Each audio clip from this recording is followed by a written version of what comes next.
I don't mean to alarm you, but we only have about 3 months left until normal life starts. September is 6 weeks away.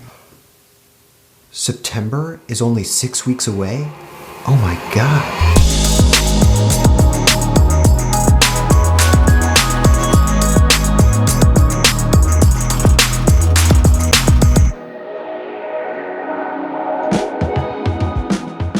Okay, quick story.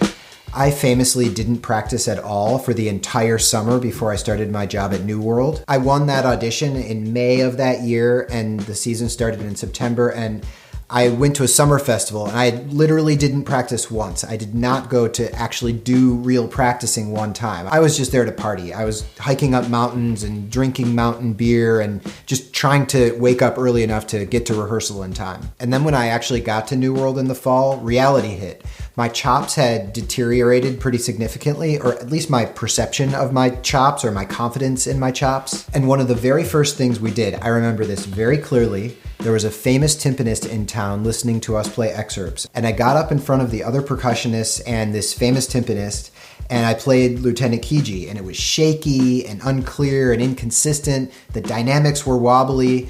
And when I finished, he looked at me and with a little smile in the corner of his mouth, and he said, "It looks like you have summer chops." Well, we all have summer chops now. Pandemic chops. In today's video, I'm gonna help you figure out how to deal with this. So I'm gonna go over 4 tips to help you pivot back to reality and get back in playing shape over the next 6 weeks so you can be ready once September hits. And before we start, I just wanna mention that there were 40 auditions announced in the last issue of the International Musician, actually, which is awesome. So if you're preparing for any of those auditions and you're looking for strategies on how to prepare and structure the practicing and the work you're gonna do, I lay out the 5-step process that I use to win my big auditions in something I call the audition cheat sheet, which is a quick download.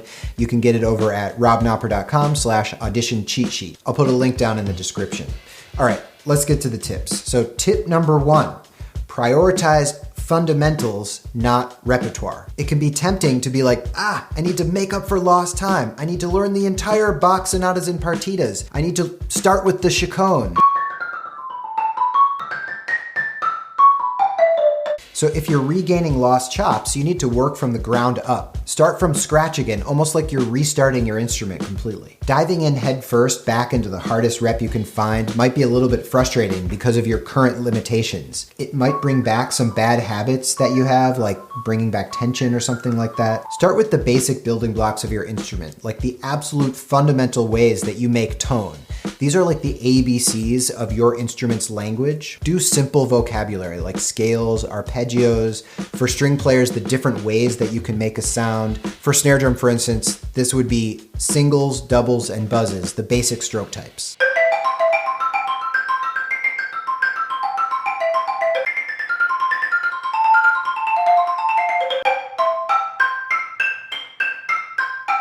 Then work on transitioning between these basic elements of playing.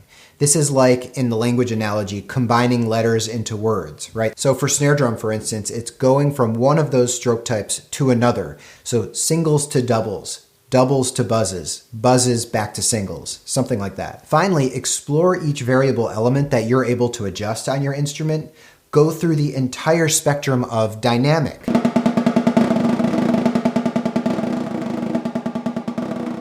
Go through the range of tones and sounds and articulations that you're able to make. Okay, so tip number 2 is to find your dusty areas. You know when you're looking for something and you bend down to look under the bed and it's super disgusting and dusty and gross down there and you're just like, maybe I'll look another time, and you just kind of ignore it and stand up and walk away?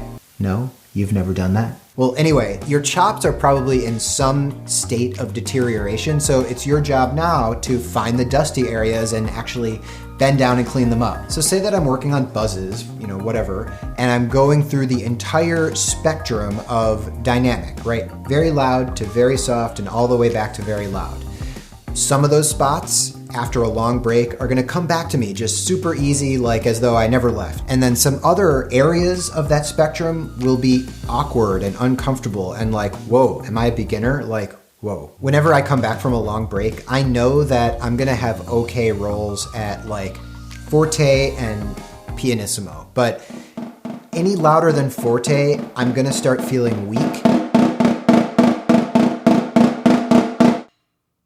And then there's this weird area around mezzo piano. It's not a loud roll, it's not a soft roll, it's like right in between, and it's like a gap. It's always a gap, and it's always one of these dusty areas that I have to clean up. So the way that I'll work on it is just by hanging out there. Like, I'll just try to experience the awkward feeling of trying to play that dynamic. Something I'll do is I'll go a little softer where it's easier, and then I'll try to come up to the right volume.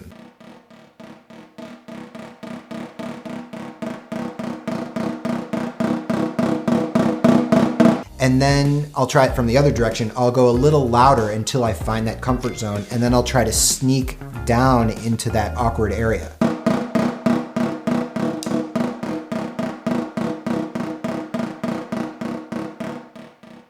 I'll just try adjusting everything, like my posture, my grip, the angles of my sticks to the drum. When you're working consistently like this every day and you're trying to find creative ways to make those dusty areas easier, then you will start to minimize them and they'll eventually disappear. Tip number 3 is to start small. Okay, I love making these videos and I'm really excited to dive back into it, but it is kind of an overwhelming project. There's a lot of parts of it. Planning and creating and drafting and scripting, posting, all that stuff goes into it, and so it can feel a little overwhelming. And so I procrastinated.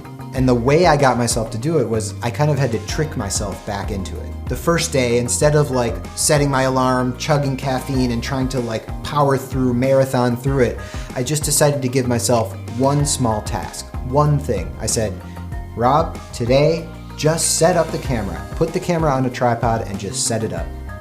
And then I'm like, well, that kind of felt good, you know? Now that I did that, why don't I just do one more thing? I'll set up the mic, and eventually you're on a roll.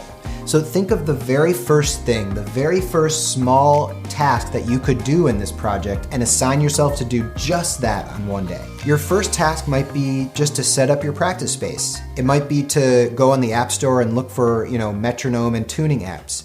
Your first task might be to set up your to-do list for the rest of the project. So tip number 4 is to be consistent and curious. What kind of person do you think wins an audition? Is it the person who had the most famous teacher? Is it who spent the most money to go to the best conservatory? Is it the person who followed Malcolm Gladwell's advice and practiced exactly 10,000 hours and then they were a virtuoso? No, it was the person who woke up every morning and said, I really want to figure out how to fix those 16th notes. How do I make those 16th notes even?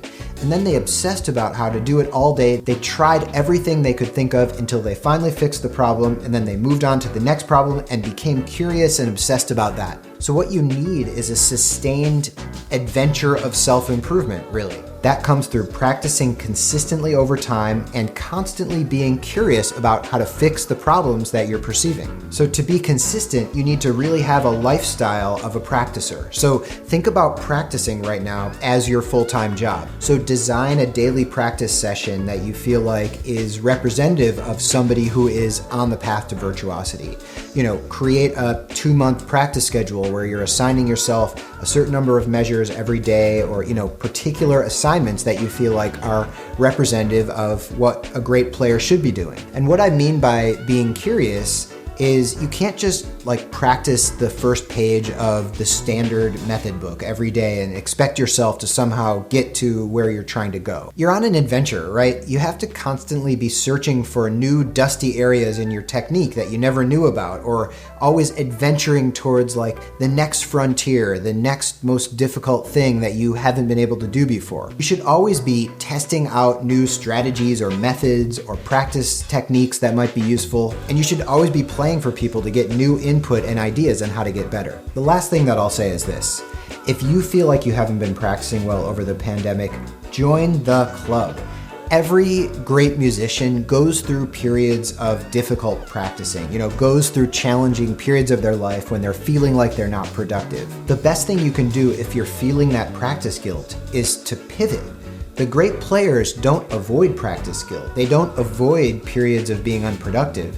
They just know how to acknowledge the fact that they're not practicing well, and they know how to pivot. They have experience reinventing themselves. It's never too late to choose a better path in your practicing, and pivoting right now, pivoting is the best thing that you could do to put yourself on the path towards, in the future, being ready to win a job or be a virtuoso on your instrument, or achieve whatever other goals that you have musically. All right, I hope that's helpful. If you have thoughts about how to deal with practice guilt, write them down in the comments. Would love to hear your thoughts. If you have questions for me, or if you have other topics that you'd like to see me cover in future videos, write them down in the comments. I would love to hear from you. I'm excited to get back to normal life and start making these videos more regularly again. So if you like this video, hit the thumbs up, subscribe to the channel, and I will see you in the next video.